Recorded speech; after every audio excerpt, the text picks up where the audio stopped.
Hello students, स्वागत है आप सभी का शिवानंद क्लासेस यूट्यूब चैनल पर। आज की क्लास में हम सीखेंगे 10th क्लास की एनसीईआरटी मैथ्स का लेसन 1 और इसकी पहली एक्सरसाइज 1.1 से क्वेश्चन नंबर 2।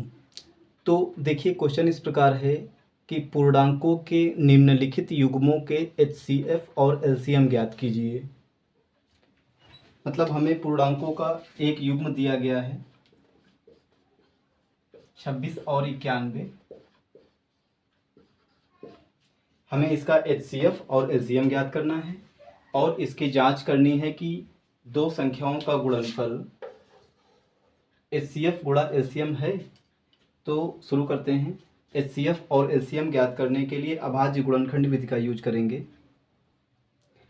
पहली संख्या 26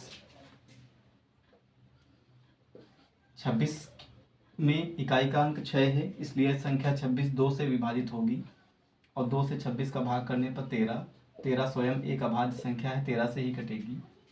दूसरी संख्या 91, इकाई का अंक 1 है, इसलिए संख्या 91 2 से विभाजित नहीं होगी।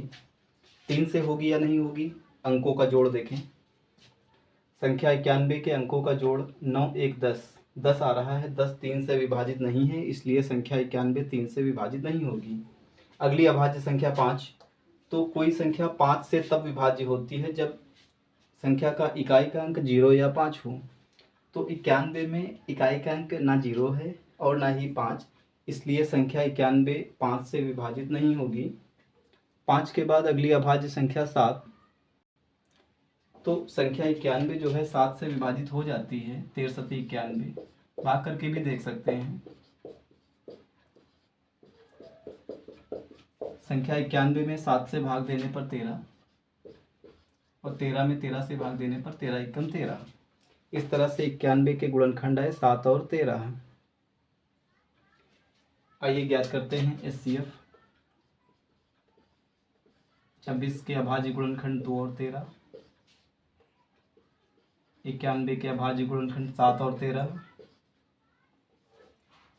HCF highest common factor. तो देखिए, एचसीएफ में हम वो गुणनखंड लिखते हैं जो दोनों संख्याओं में कॉमन हों, उभयनिष्ठ हों। जैसे 26 का गुणनखंड देखें 2, 91 में नहीं है।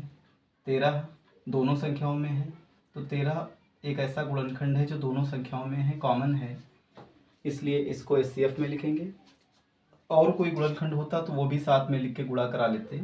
अब क्योंकि केवल 13 ही एक ऐसा गुणनखंड है जो दोनों में कॉमन है, उभयनिष्ठ है, इसलिए एचसीएफ हो जाएगा 13।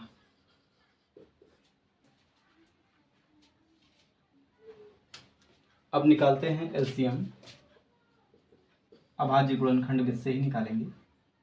26 का गुणनखंड 2 गुणा 13। 91 का अभाज्य गुणनखंड 7 गुणा 13। तो एलसीएम ज्ञात करने के लिए हम पहली संख्या के सभी गुणनखंड लिख लेंगे। पहली संख्या के सभी गुणनखंड लिख लेंगे 2 गुणा 13 और दूसरी संख्या से वे गुणनखंड लिखेंगे जो अभी तक ना लिखे हों। जैसे 91 के गुणनखंड 7 और 13 हैं, इनमें से 7 अभी नहीं लिखा गया है, 7 लिख लेंगे। अब 13 क्योंकि पहले लिखा जा चुका है, इसलिए 13 दोबारा नहीं लिखेंगे। इस प्रकार एलसीएम आया 13 दूना 26 गुणा 7, 7 42 के 2, हसीला 4, 7 दूनी 14 4 18, 182। तो 26 और 91 का एलसीएम हो गया 182। एचसीएफ और एलसीएम निकालने के बाद अब हमें जांच करनी है कि दो संख्याओं का गुणनफल बराबर एचसीएफ गुणा एलसीएम है। आइए ज्ञात करते हैं पहले दो संख्याओं का गुणनफल।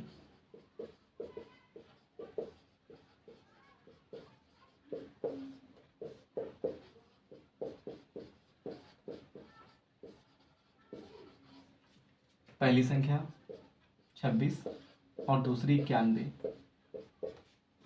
26 और 91 इनका गुणा करना है। 26 और 91 का गुणा आता है 2366 और इसके बाद एचसीएफ गुणा एलसीएम, मतलब एचसीएफ और एलसीएम का भी गुणा करना है। तो एलसीएम मतलब 26 और 91 का गुणनफल 2366, एचसीएफ 13 निकला था, एलसीएम 182 निकला था। इनका भी गुणनफल 2366। हम कह सकते हैं कि दोनों संख्याओं का गुणनफल और HCF LCM का गुणनफल दोनों बराबर हैं।